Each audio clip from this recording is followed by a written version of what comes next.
Lesson 13 tenses. Tenses એટલે કાળો. Let's revise the verbs tenses we have learned. એટલે આપણે જે ક્રિયાપદ કાળો જે શીખ્યા એનું આપણે અહીંયા પુનરાવર્તન કરવાનું છે. ફર્સ્ટ છે સિમ્પલ ટેન્સીસ એટલે સાદા કાળો જે 3 છે એ. નેક્સ્ટ છે પ્રોગ્રેસિવ ટેન્સીસ એટલે ચાલુ કાળો.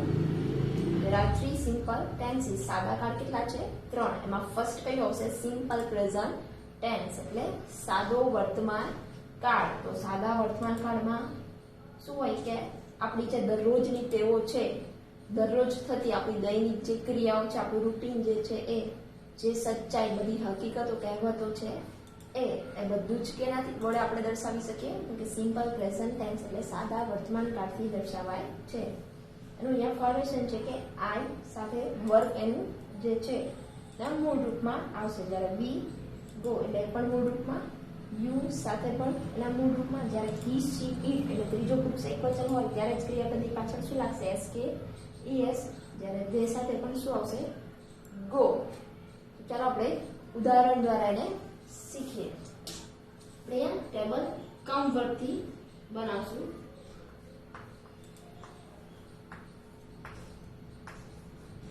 ફર્સ્ટ પર્સનમાં ફર્સ્ટ શું આવશે? સિંગ્યુલરમાં પ્રોનાઉન આઈ. તો આઈ સાથે શું આવશે? કમ. આઈ કમ એટલે હું આવું છું. ફર્સ્ટ પર્સનમાં જ પ્લુરલમાં તો એમાં કયું આવશે? વી. તો વી સાથે પણ શું આવશે? વર્બ એના મૂળ રૂપમાં એટલે કમ, અમે આવીએ છીએ. સેકન્ડ પર્સન એમાં કયું પ્રોનાઉન આવે સિંગ્યુલરમાં? તો કે યુ. યુ સાથે પણ વર્બ એના મૂળ રૂપમાં આવશે એટલે શું આવશે? કમ. યુ કમ એટલે તમે આવો છો. સેકન્ડ પર્સન એનું પ્લુરલ એટલે એમાં પણ શું આવે? યુ. તો યુ સાથે પણ શું આવશે? કમ એટલે તમે આવો છો. થર્ડ પર્સન સિંગ્યુલર એકવચનમાં કયા કયા સર્વનામ આવે? કે હી, શી અને ઇટ. સાદા વર્તમાન કાળમાં થર્ડ પર્સન સિંગ્યુલરમાં હી, શી અને ઇટ. હી હોય તો કમનું શું થઈ જશે? કમ એટલે ક્રિયાપદની પાછળ શું લાગે? એસ કે ઈએસ. સી સાથે પણ કમનું કમ્સ અને ઇટ સાથે પણ કમનું શું થઈ જશે? કમ્સ એટલે તમે આવો છો. અને થર્ડ પર્સન એનું પ્લુરલ એટલે એમાં શું આવશે? ધે. તો ધે સાથે શું આવશે? કમ એટલે તમે આવો છો. એક જ નિયમ યાદ રાખવાનો છે કે જ્યારે થર્ડ પર્સન સિંગ્યુલર હોય એટલે હી, શી અને ઇટ, છોકરાના નામ, છોકરીના નામ કે કોઈ વસ્તુના નામ હોય ત્યારે ક્રિયાપદની પાછળ શું લાગશે? એસ અથવા તો ઈએસ. હવે second simple past tense. Simple past tense એટલે સાદો ભૂતકાળ. તો સાદો ભૂતકાળ શું બતાવે? કે પહેલા બની ગયેલી જે ક્રિયા અથવા તો ઘટના છે એ દર્શાવે છે.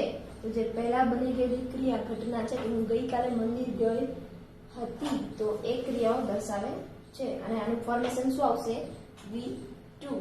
આનું ફોર્મેશન શું આવશે? V2. એટલે જે વર્બ હોય એનું તમારે અહીંયા ભૂતકાળ કરવાનું છે. So let's learn it with example. Come verb લઈ અને એનું આપણે બનાવીએ ટેબલ.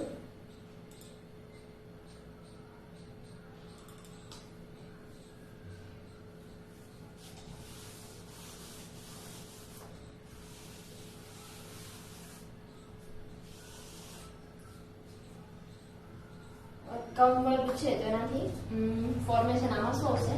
V2. એટલે જે વર્બ તમને આપ્યું હોય સાદા ભૂતકાળમાં જે વર્બ છે એનું તમારે શું કરવાનું છે? ભૂતકાળ. કમ વર્બથી ટેબલ બનાવીએ તો આઈ સાથે કમનું શું થઈ જશે? કે. એટલે અમે આવ્યા. યુ સાથે કમ એનું ભૂતકાળ એટલે શું થઈ જશે? કે. તમે આવ્યા. હી સાથે કમનું ભૂતકાળ એટલે કે. એટલે એમાં પણ શું આવશે? તમે આવ્યા. શી કમ એનું ભૂતકાળ એટલે શું આવશે? કે. તેણી આવી. અને ઇટ કમ સાથે અહીંયા પણ કે એટલે તે આવ્યું. વી સાથે કમનું ભૂતકાળ એટલે શું આવશે? કે. અમે આવ્યા. યુ સાથે કમનું ભૂતકાળ એટલે શું આવશે? કે. તમે આવ્યા. અને દે સાથે કમનું ભૂતકાળ એટલે કે. તેઓ આવ્યા. Okay. Now third tense simple future tense એટલે સાદો ભવિષ્ય પ્રાણ. તો ભવિષ્યમાં થનારી જે ક્રિયાઓ છે એ બતાવે છે કે આવતીકાલે હું મંદિર જઈશ. તો આવતીકાલે જવાનું છે, તો ભવિષ્યની ક્રિયા બતાવવા કયો કાળ વપરાશે? તો કે સિમ્પલ ફ્યુચર ટેન્સ. એનું ફોર્મેશન આપણે શું લઈ શકીએ કે share or will plus V1. આઈ અને વી બંને સાથે શું વાપરવાનું? શેર. જ્યારે બાકી બધામાં શું વાપરવાનું હોય છે? વિલ. અને વર્બ જે છે મેઇન વર્બ એના મૂળ રૂપમાં જ આવશે. તો આઈ શેર ગો એટલે હું જઈશ. વી શેર ગો એટલે અમે જશું. યુ વિલ ગો તમે જશો. યુ વિલ ગો તમે જશો. હી શી ઇટ વિલ ગો એટલે તે જશે, અને they will go એટલે તેઓ જશે. So let's take one example.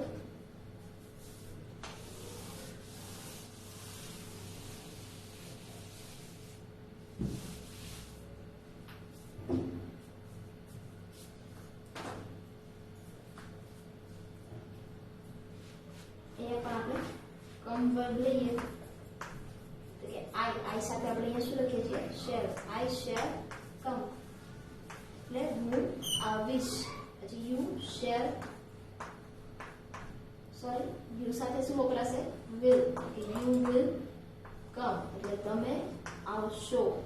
હી સાથે પણ શેર ઓર્ડિનલમાંથી શું આવશે? કે will. He will come. Next છે સી. તો સી સાથે પણ શું વપરાશે? વિલ. She will come. એના પછી છે ઇટ. તો ઇટ સાથે પણ શું વપરાશે? વિલ. તો ઇટ વિલ કમ. વી. તો વી સાથે શું વપરાય? શેર.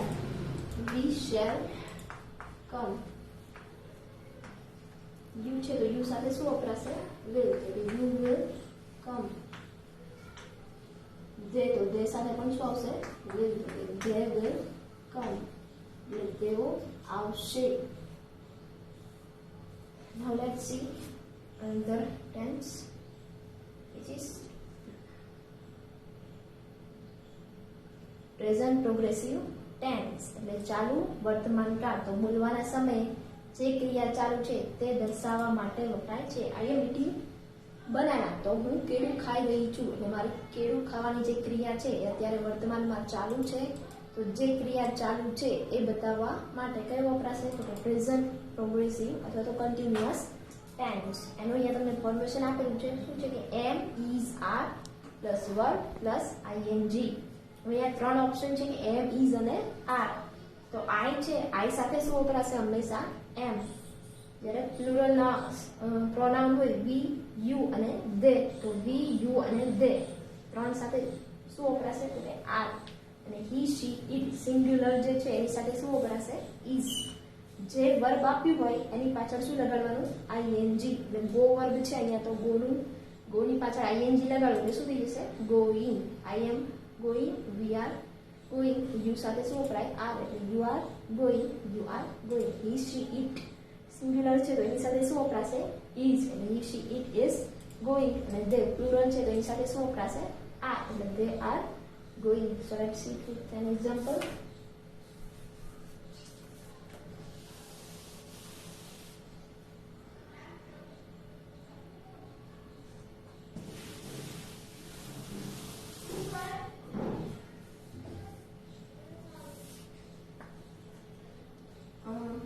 કમ વર્ગ લઈએ આપણે.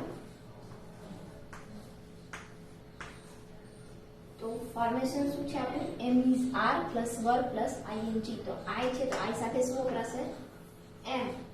અને જે વર્બ હોય એની પાછળ શું આવશે? આઈએનજી. તો કમનું શું થઈ જશે?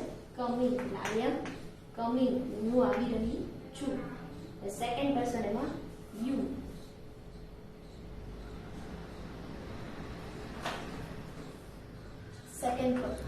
સેકન્ડ પર્સન એમાં યુ. તો યુ સાથે એમ ઇઝ આર માંથી શું વપરાય? કે આર. અને કમનું શું થઈ જશે? કમિંગ. યુ આર કમિંગ એટલે તમે આવી રહ્યા છો. થર્ડ પર્સન છે એમાં હી. હી સાથે શું વપરાશે? તો કે ઇઝ. He is. અને કમનું શું થઈ જશે? કમિંગ એટલે તે આવી રહ્યો છે. થર્ડ પર્સન એમાં સી. સી સાથે શું વપરાય? કે ઇઝ. She is. કમનું શું થઈ જશે? કમિંગ એટલે તેણી આવી રહી છે. હવે ઇટ. તો ઇટ સાથે પણ શું વપરાશે? ઇઝ. તો ઇટ ઇઝ. અને કમનું શું થઈ જશે? કમિંગ એટલે તે તે આવી રહ્યું છે. હવે આપણે જે પ્લુરલ છે એનું અહીંયા લખશું. ફર્સ્ટ શું આવશે? વી. તો વી સાથે શું વપરાય છે? આર. અને કમનું શું થઈ જશે? કમિંગ. તો વી આર કમિંગ એટલે અમે આવી રહ્યા છીએ. પછી સેકન્ડ પર્સનમાં શું આવશે? યુ. તો યુ સાથે શું આવશે? આર. તો યુ આર કમિંગ એટલે તમે આવી રહ્યા છો. અને થર્ડ પર્સનમાં શું આવશે? ધે. ધે પ્લુરલ છે તો બહુવચનમાં એમાં પણ શું આવશે? આર. They are. અને કમનું કમિંગ એટલે તેઓ આવી રહ્યા છે. Now let's see another tense. એવું છે past progressive tense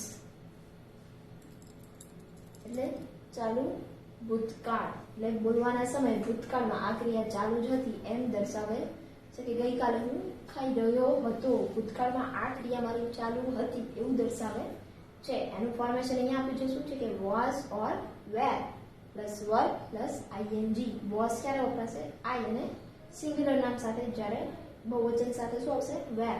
અને જે વર્બ છે એની પાછળ શું આવશે? આઈએનજી. આઈ અને હી સી ઇટ એની સાથે શું આવશે? વોઝ. અને બાકી વી યુ અને ધે આમાં શું આવશે? વેર. અને જે વર્બ છે એની પાછળ આઈએનજી. આઈ વોઝ ગોઈંગ એટલે હું જઈ રહ્યો હતો. વી વેર ગોઈંગ તો અમે જઈ રહ્યા હતા. You were going તમે જઈ રહ્યા હતા. He she it was going એટલે તે જઈ રહ્યું હતું. અને they were going એટલે તેઓ જઈ રહ્યા હતા. So let's see an example.